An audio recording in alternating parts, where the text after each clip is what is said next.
ईश्वर का राज्य तुम्हारे बीच में है। यीशु आज हमें उस स्वर्ग राज्य के बारे में हमें हमारे अंदर, हमारे बीच, हमारे जीवन में वे देना चाहते हैं। स्वर्ग राज्य की स्थापना के लिए वे जो कुछ भी किए, वे पिता ईश्वर के अचरज कामों से भरे हुए थे। आज हमारे जीवन में भी ईश्वर का राज्य हमारे बीच में है।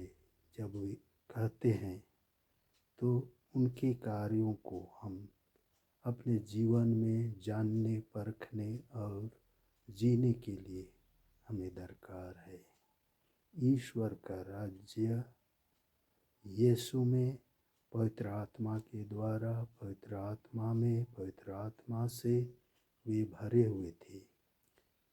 यीशु हमें चुनौती देते हैं, बहुत दुख कष्ट सहना पड़ेगा। उसके लिए ईश्वर के राज्य के लिए उन्होंने अपने दुख भोग, मरण और पुनरुत्थान के द्वारा पूर्ण रूप से उसे हमारी आत्मा के लिए, यदि वे कहते हैं ईश्वर का राज्य तुम्हारे बीच में है, तो कहाँ है? सभी यदि ढूंढने लगे, वो यहाँ है, वहाँ है, कहाँ है, और उसे हम कहाँ पाएंगे?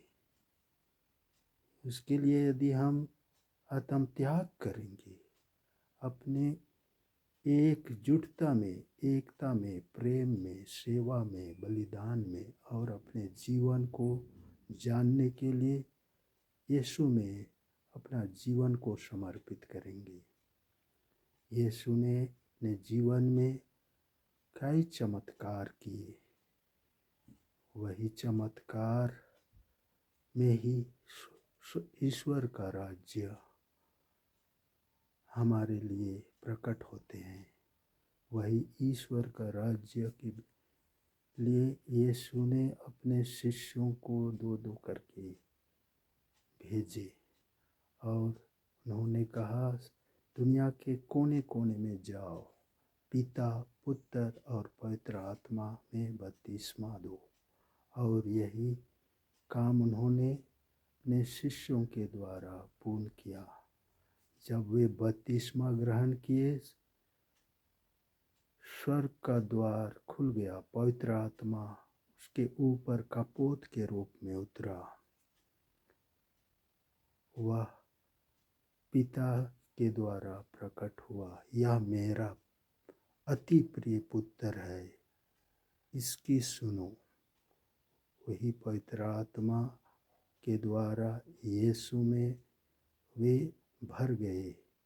वही पवित्र आत्मा हमारे जीवन में भी बपतिस्मा के द्वारा सभी कृपाओं के स्रोत हमारे जीवन में खुल जाते हैं। ये उस कृपा शायद भीतरी कृपा है और बाहरी चिन्ह है।